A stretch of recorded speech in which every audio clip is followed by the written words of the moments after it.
Welcome to Mr.Darkhowl, where chilling tales and haunting mysteries await. Like this video, subscribe for more weekly horrors.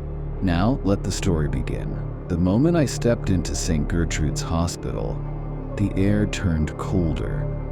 Unnaturally so, as if the building exhaled frost.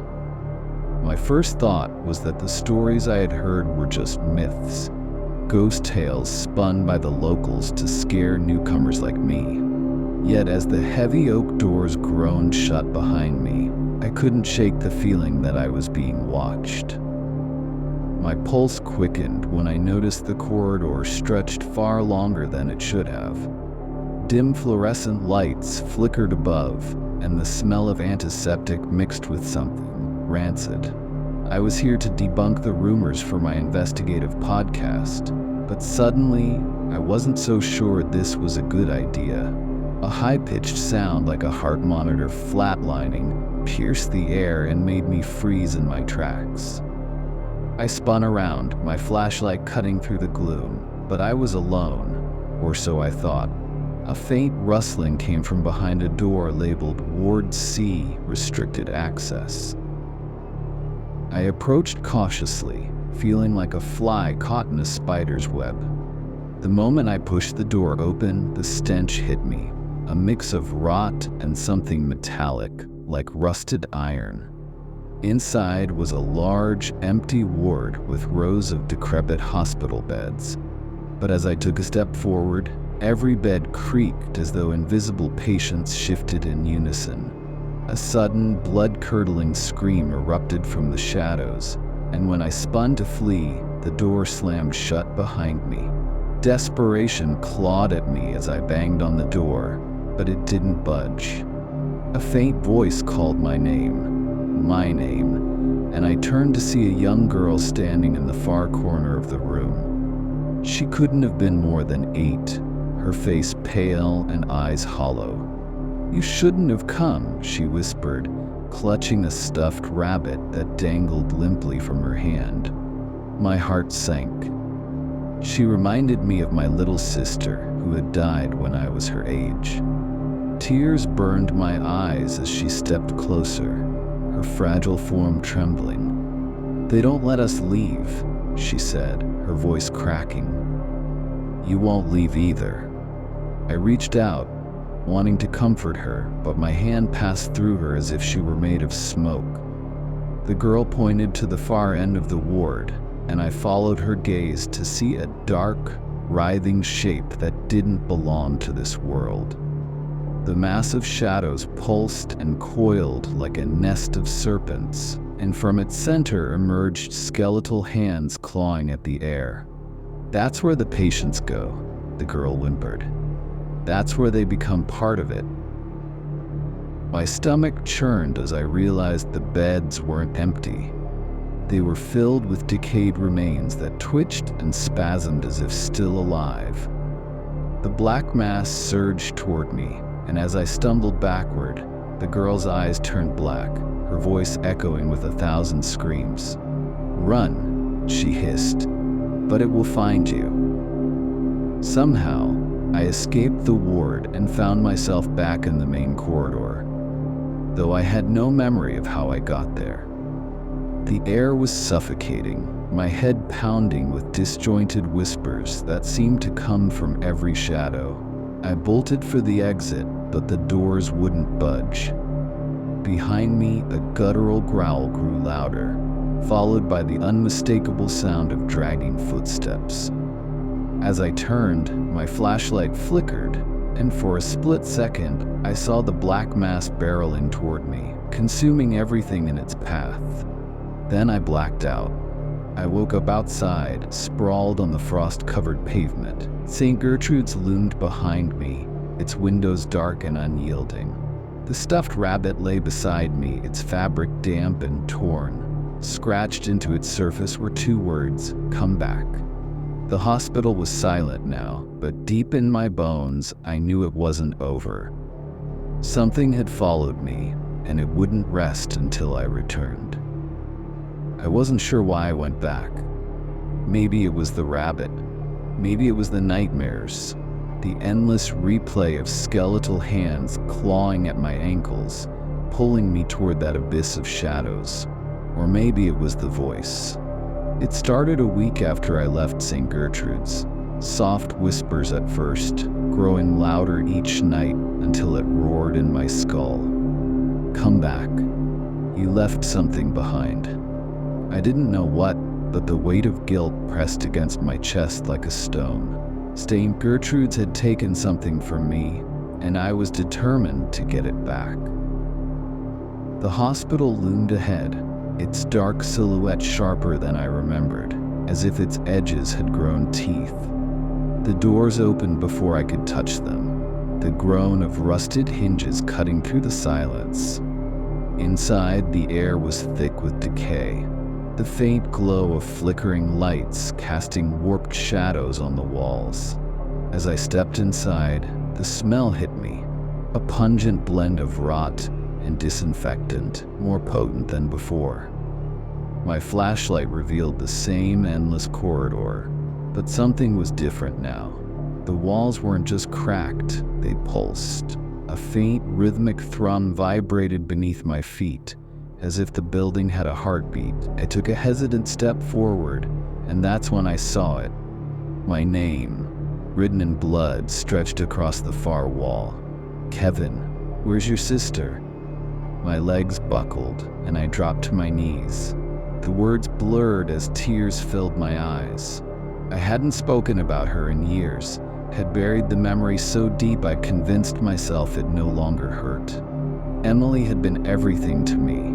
My little sister, my shadow. She died when I was 12, a drowning accident at the lake, and I'd always blamed myself. I was supposed to be watching her, but I got distracted. And now St. Gertrude's was ripping that scar open, making it bleed again. Why? I whispered, my voice cracking. Why are you doing this to me? A faint giggle echoed through the hallway, soft and melodic. My breath hitched. It sounded just like her. I followed the sound, my heart pounding in my chest. It led me to the same door as before, Ward C, restricted access. This time, it swung open on its own, revealing the same rows of decayed beds. But in the center of the room stood a figure. It was Emily, or at least it looked like her. She wore the same yellow sundress she'd drowned in, her blonde hair matted and dripping wet. But her eyes, they were empty voids, blacker than the shadows that writhed in the corners. Kevin, she said, her voice a haunting mixture of innocence and malice. You left me. My knees buckled as she stepped closer, water pooling beneath her feet. Her hand reached out, skeletal fingers brushing my cheek. You can fix it, she whispered, but you have to join us. Suddenly, the walls of the ward began to close in, the beds scraping across the floor as they moved closer. From their decayed surfaces, arms shot out, clawing at me, pulling me toward Emily. No, I screamed, thrashing against their grip. I didn't mean to leave you. I didn't mean. I don't know how I escaped. One moment, I was surrounded by skeletal hands and Emily's hollow eyes. The next, I was outside the hospital again, gasping for air. The rabbit lay beside me once more, but this time it was soaked and smelled of stagnant water.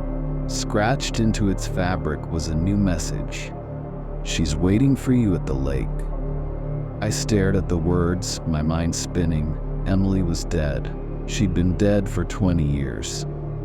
But St. Gertrude's had brought her back, twisted and wrong. And now it wanted me to follow her to the place where it all began. My hands trembled as I clutched the rabbit, its button eyes staring back at me. Something told me the hospital wasn't finished with me yet, and neither was Emily. The lake had always haunted me, even before the hospital whispered its name. It was where I lost Emily, where my life split into before and after. As I stood at the water's edge now, clutching that damp rabbit, I felt the same crushing weight, I'd felt the day I watched her slip beneath the surface. The lake was still, its inky black water reflecting a starless sky. My breath fogged in the chill, and my hands trembled. I wasn't sure what I expected to find here. Maybe nothing, maybe Emily. Or maybe, just maybe, the truth. But the truth has a way of cutting deeper than any lie, and I wasn't ready for what lay beneath the surface. A ripple broke the lake's glassy surface, then another, as if something or someone was moving beneath the water. I stepped closer, the shoreline mud sucking at my boots.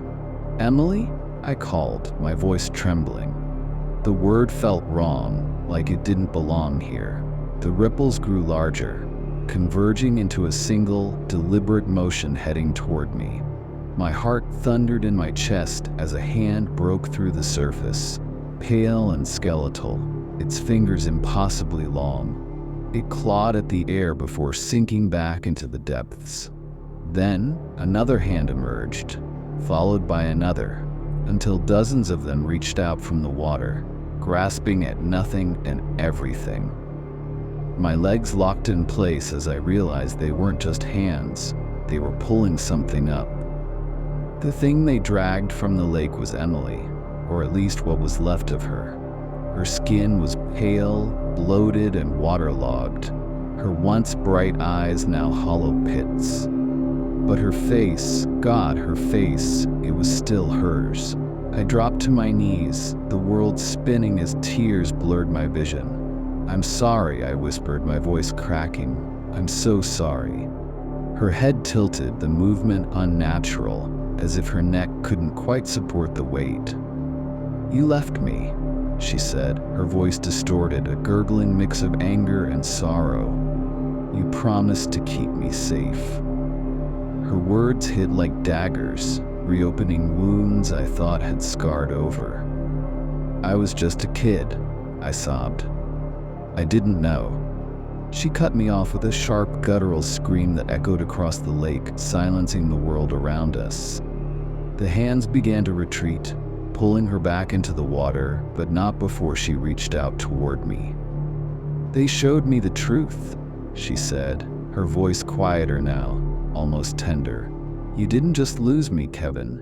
You lost yourself. And they want you to see it too."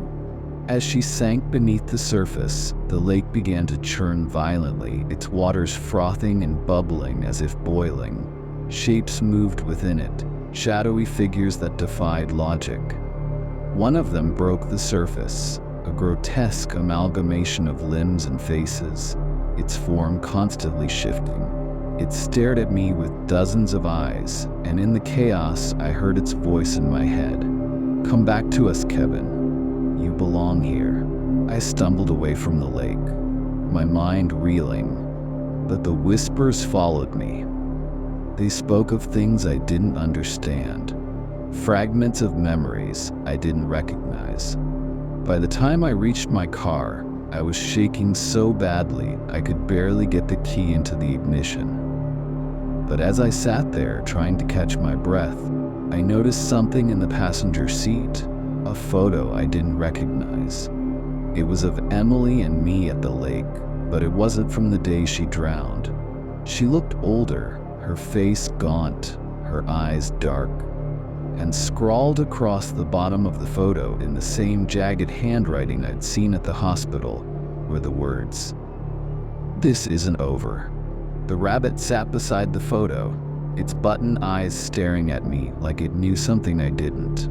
My hands gripped the steering wheel, knuckles white as a new question burned in my mind. If Emily didn't die that day, then what really happened at the lake? I couldn't sleep.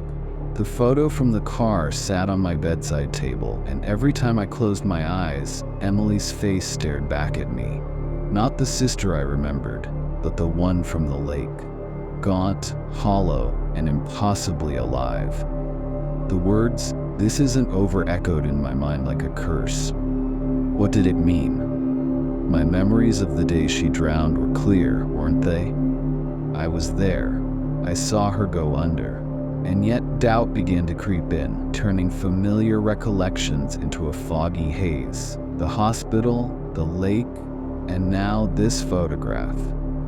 It felt like they were stitching together a truth I wasn't ready to face. A soft rustling pulled me from my thoughts. At first I thought it was the wind brushing against the window, but the sound was coming from inside the room. My heart pounded as I turned on the bedside lamp. The rabbit was gone. I scanned the room, and that's when I saw it. A shadow moving across the wall, but there was nothing to cast it. It darted from corner to corner, growing larger, more defined, until it took the shape of a figure. A girl.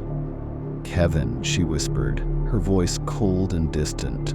I froze as the figure stepped closer, her form barely holding together like smoke in the wind. "You're not remembering everything," she said, her tone sharp, almost accusatory. "They're waiting for you to come back." Tears welled in my eyes as I stared at the shadowy form. "Emily," I choked out. "I'm sorry. I'm so sorry." My voice cracked under the weight of my guilt. Her head tilted, her face flickering like a dying flame. "Sorry?" she echoed, her tone filled with something between sorrow and anger. "You left me, Kevin. You left me twice." Her words hit like a hammer. "Twice?" The air in the room seemed to thicken, pressing down on me, making it hard to breathe. "What do you mean?" I asked, my voice trembling. But she didn't answer. Instead, she reached out, her hand passing through my chest, and suddenly, memories I didn't recognize flooded my mind. I saw flashes of the lake, but not the day she drowned. It was another day, years later. Emily was older, her face pale and gaunt, just like in the photograph. We were standing at the water's edge, arguing. She was shouting something, her voice filled with desperation, but I couldn't make out the words. Then I shoved her. My stomach turned as I watched her fall back into the water, her scream cutting off as the lake swallowed her whole. The memory felt like a dagger to my chest. "No," I whispered, shaking my head. "That didn't happen. That couldn't have happened." But deep down I knew it was real. The hospital, the lake, they weren't haunting me with what I'd lost. They were showing me what I'd done. The shadowy figure of Emily began to dissolve, her form scattering like ash in the wind.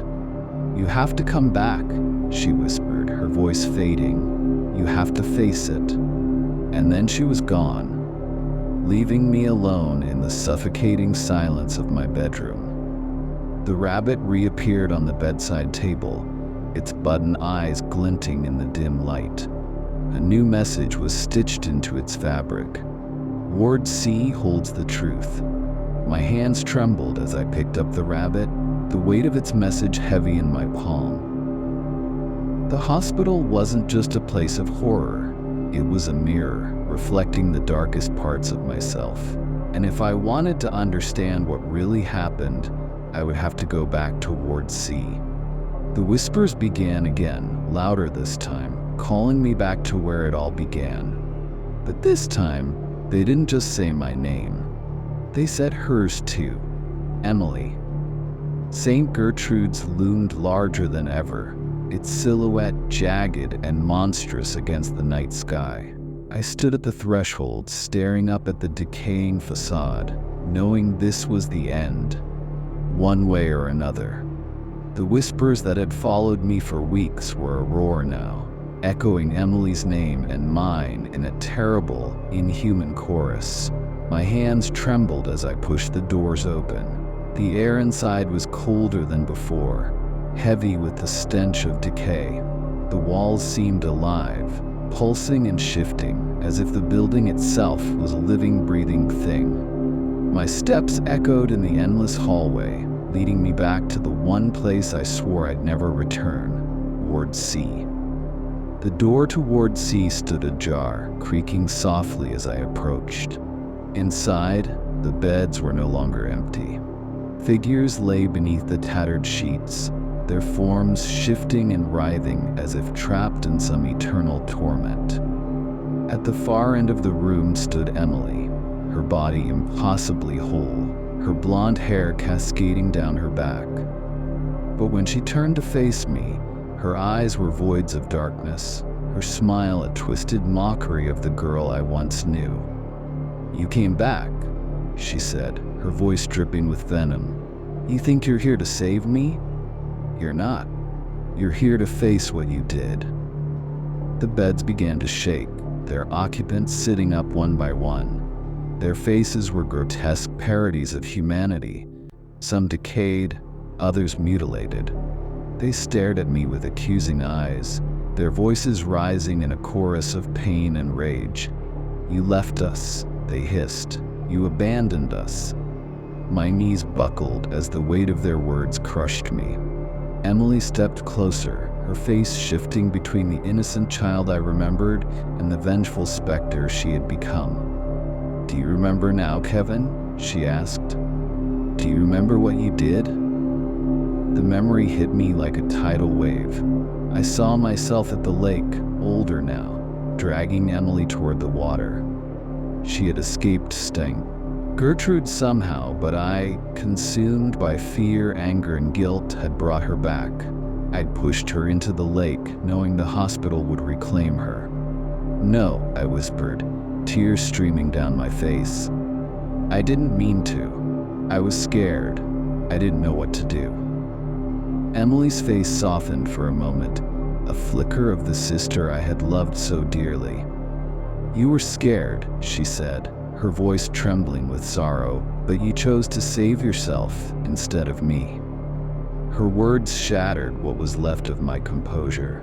I fell to the ground sobbing, begging for forgiveness that I knew I didn't deserve. The shadows in the room coalesced, forming the monstrous figure I had seen at the lake, a shifting mass of limbs, faces, and eyes. It towered over me, its presence suffocating. "You belong to us now," it growled, its voice a cacophony of agony. The beds erupted, their occupants clawing at me, dragging me toward the creature. Emily watched, her expression unreadable. "I can't save you, Kevin," she said softly, "but you can save yourself. You have to face it, all of it." With a surge of defiance, I wrenched free from the grasping hands and faced the monster. "I'm sorry," I said, my voice steady despite the terror gripping me. "I failed her. I failed all of you. But I'm not running anymore." The creature hesitated, its form flickering as if my words had weakened it. Emily stepped forward, her eyes glistening. "Goodbye, Kevin," she whispered. "Maybe now we can both rest." The world around me dissolved into darkness, and when I opened my eyes, I was standing outside the hospital. The rabbit lay at my feet, its fabric torn and empty. St. Gertrude's was silent, its windows dark and unyielding. I felt an unbearable emptiness, but also a strange sense of peace. I had faced the truth, as painful as it was. But as I turned to leave, I noticed something in the distance, a figure standing at the edge of the lake. Emily. She looked back at me, a faint smile on her lips before fading into the mist. The hospital was gone when I looked back, leaving only an empty field where it once stood. But deep in my heart, I knew it wasn't truly gone. St. Gertrude's had claimed me, just as it had claimed Emily, and someday it would call me back.